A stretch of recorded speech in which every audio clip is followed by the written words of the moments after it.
When this little lizard feels threatened, it goes on the offensive.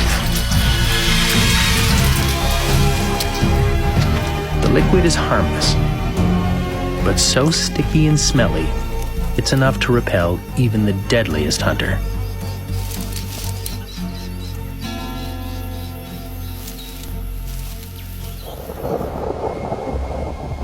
As ocean temperatures rise through the year, they fuel ever more powerful tropical storms.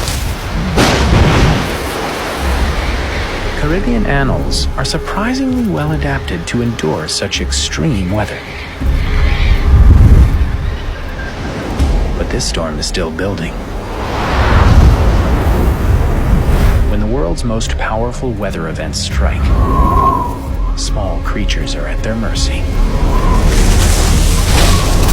A direct hit brings utter devastation.